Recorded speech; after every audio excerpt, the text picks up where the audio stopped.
गुज़श्ता रोज़ वज़ीर-ए-आज़म पाकिस्तान की हदायत के बाद वज़ारत ख़ारजा में एक रिपोर्ट पेश की गई जिसके अंदर बहुत सारे इंकशाफ़ात सामने आए हैं। ये रिपोर्ट हतमी तौर पर बनाई गई और इसके अंदर कई ऑफिशल्स ने वो डाटा इकट्ठा किया जो कि हक़ाइक़ के बिल्कुल करीब तरीन था और इसके मुताबिक पाकिस्तान से ना सिर्फ पाकिस्तानी बल्कि दीगर मुल्कों के लोग भी यूरोप के लिए पाकिस्तान की सरज़मीन का रास्ता जो है वो इख्तियार करते हैं। इस रिपोर्ट में बहुत सारे इंकशाफात किए गए जिसमें सबसे अहम चीज़ ये थी कि पाकिस्तान से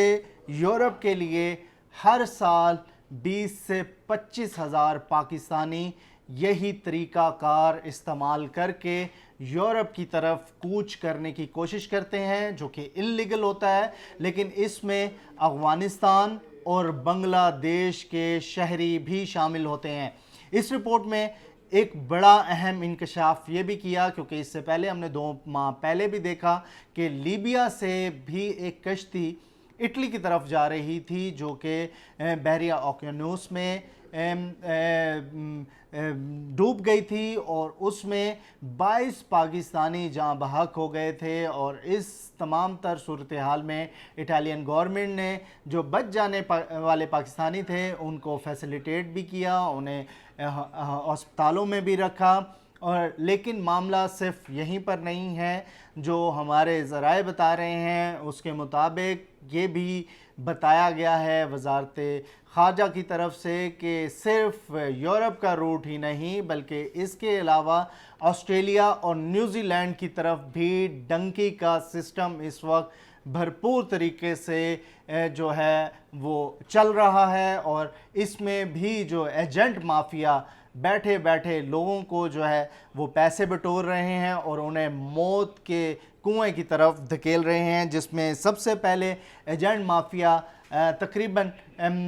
जो 20 से 40 लाख रुपए मुख्तलिफ तरीक़ों से हर फी का शख्स से लेते हैं और जिसने यूरोप जाना होता है उसे यूनान तक पहुंचाते हैं। और उसका रूट क्या है ये भी बताएंगे आपको कि पाकिस्तान का कौन सा रूट होता है, आगे कौन कौन से मुल्कों से होकर ये लोग कहाँ पर पहुँचते हैं और इनको किन किन मुश्किलात का सामना होता है। और ये भी बताएंगे कि पाकिस्तान में ना सिर्फ एजेंट बल्कि इसमें ऑफिशियल तौर पर यह भी कहा गया है कि सरकारी इदारे भी, उनके एहलकार भी मुलव्वस हैं और वो पूरी सहूलत देते हैं। तो सबसे पहले हम बात करते हैं यूरोप जाने वालों की। तो ये यूरोप जाने वालों की तादाद जो 20 से 25 हज़ार मैंने बताई है, इस रिपोर्ट में बताया गया है कि ये तादाद बढ़ते हुए अब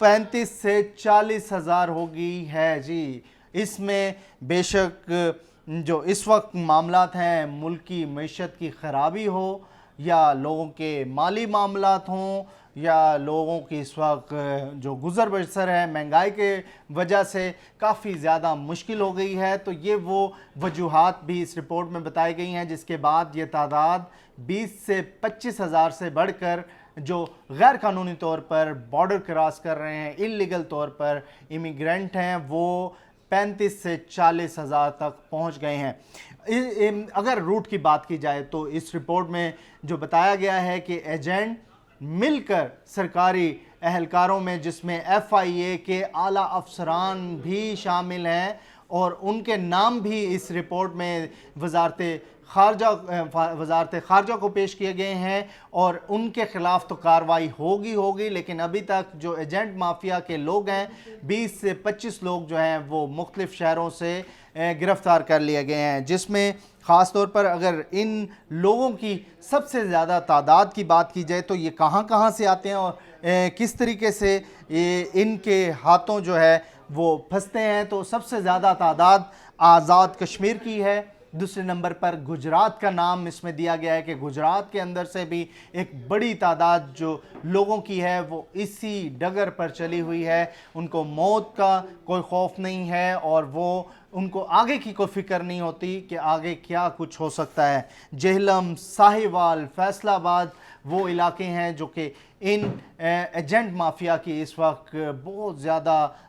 فیورٹ پلیس ہے، جہاں سے وہ پیسہ کما رہے ہیں اور یہاں سے لوگوں کی ایک بڑی تعداد ان کو مل جاتی ہے۔ سیالکوٹ، لاہور جیسے بڑے شہر بھی اس میں شامل ہیں، پشاور، کراچی، حیدرآباد اور کوئٹہ کے اندر بھی یہ جو مافیا ہے، ایجنٹ مافیا، یہ اپنے پنجے گاڑے ہوئے ہیں، جن کے خلاف کارروائی تو ہوگی، ہم دیکھیں گے، کیونکہ اس سے پہلے بھی ہم نے دیکھا کہ کچھ بھی نہیں ہوتا۔ تو ہم اب آپ کو بتاتے ہیں کہ یہ روٹ کون سا ہوتا ہے جہاں سے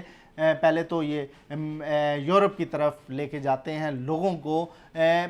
جو اس رپورٹ میں وزارت خارجہ کو پیش کی گئی ہے اس میں لکھا گیا ہے کہ ایجنٹ مافیا مختلف علاقوں سے پنجاب کے اور کشمیر کے لوگوں کو سب سے پہلے رحیم یار خان، صادق آباد پہنچاتے ہیں اور سکھر والے روٹ سے یہ بلوچستان کے اندر ان کو لے کے جاتے ہیں اور ضلع پشین کے علاقے میں ان کے بہت بڑے بڑے بنکرز ہیں جہاں پر لوگوں کو رکھتے ہیں اور اس کے بعد رات کی تاریکی میں لوگوں کو بارڈر کراس کیا جاتا ہے ایران کا۔ اور اس میں یہ بھی شک و شبہات بتائے گئے ہیں کہ اس بارڈر کراسنگ میں نہ صرف پاکستانی حکام بلکہ ایران کے سیکیورٹی حکام کی بھی ملوث ہونے کی تصدیق تو نہیں، لیکن شک و شبہات ضرور ہے جس کے اوپر کام کرنے کی ضرورت ہے۔ آگے ایران کے بعد ان کو ترکی لے کے جایا جاتا ہے اور ترکیہ کے بعد بذریعہ شپس، کشتیوں کے ذریعے ان کو یونان کی طرف بھیجا جاتا ہے، جس میں انتہائی موت کا کھیل جو ہے وہ کھیلا جاتا ہے انسانی سمگلنگ کے تھرو، کیونکہ اس میں نہ صرف پاکستانی ہوتے ہیں بلکہ اس کے ساتھ افغانستان، بنگلہ دیش اور ایشیا اور جنوبی ایشیا کے بہت سارے ممالک کے اور امیگرینٹس بھی ہوتے ہیں جو کہ چاہتے ہیں کہ کس طریقے سے وہ اپنا روزگار بہتر کرنے کے لیے یورپ میں داخل ہو جائیں۔ تو یہ تھا یورپ والا روٹ جس کے تھرو یہ اتنا آسان نہیں ہے جتنا میں نے بتایا، اس میں کئی دن گزر جاتے ہیں، کئی راتیں، کیونکہ اس میں جنگل میں بھی پیدل چلنا ہوتا ہے، کئی پہاڑی علاقے ہوتے ہیں، کئی لوگ بیمار ہو کر وہاں گر جاتے ہیں، کئیوں کے لوگ بتا رہے ہیں اس رپورٹ کے اندر جن کے بیانات قلم بند کیے گئے ہیں، جنہوں نے وہاں تک ٹریول کیا، کہ کئی انسانی ڈھانچے انہیں راستے میں ملتے ہیں جو کہ وہ امیگرینٹ ہوتے ہیں جو خواہش کر رہے ہوتے ہیں جانے کی، راستے میں بیمار ہوئے، علیل ہوئے یا کسی وجہ سے وہیں پہ وہ بیمار ہو کے گر جاتے ہیں اور موت کی طرف چلے جاتے ہیں اور پھر ان کو کوئی دفنانے والا تک نہیں ہوتا، کئی لوگ سمندروں میں گر جاتے ہیں۔ اور یہ تھی یورپ والی کہانی۔ اسی طریقے سے ملیشیا اور تھائی لینڈ میں بذریعہ بائی ایئر لے کے جایا جاتا ہے وہ خواہش مند جو کہ اللیگل امیگرینٹس بننا چاہتے ہیں آسٹریلیا کی طرف، تو ان کو تھائی لینڈ اور ملیشیا سے بذریعہ شپ کنٹینرز میں بھر کر، جس میں کئی بار یہ واقعات بھی ہوئے ہیں کہ کنٹینرز کے اندر ہوا بند ہونے سے، آکسیجن نہ ہونے سے سینکڑوں لوگ جو ہیں امیگرینٹ جو کہ خواہش کر رہے ہوتے ہیں باہر جانے کی، وہ مر بھی جاتے ہیں اور وہاں تک پہنچنے میں اکا دکا کامیاب ہوتے ہیں۔ تو یہ ساری رپورٹ جو ہے اس کے اعداد و شمار اس وقت انتہائی دل کو جو ہے دکھانے والے ہیں، اور اس ساری صورتحال میں اس رپورٹ میں یہ بھی بتایا گیا کہ 2021 میں پاکستانی جو کہ باہر گئے ہیں، باہر جانے کی کوشش کی ہے، ان کی تعداد 22,765 ہے۔ یہ 2021 کے کورونا کے فوراً بعد کے فگرز ہیں، تو ابھی یہ تعداد بڑھ گئی ہے، اور اس رپورٹ میں یہی کہا گیا ہے کہ پہلے 20 سے 25 ہزار لوگ اللیگل امیگرینٹ ہوتے تھے پاکستان سے صرف، اب اس کی تعداد 35 سے 40 ہزار ہو گئی ہے۔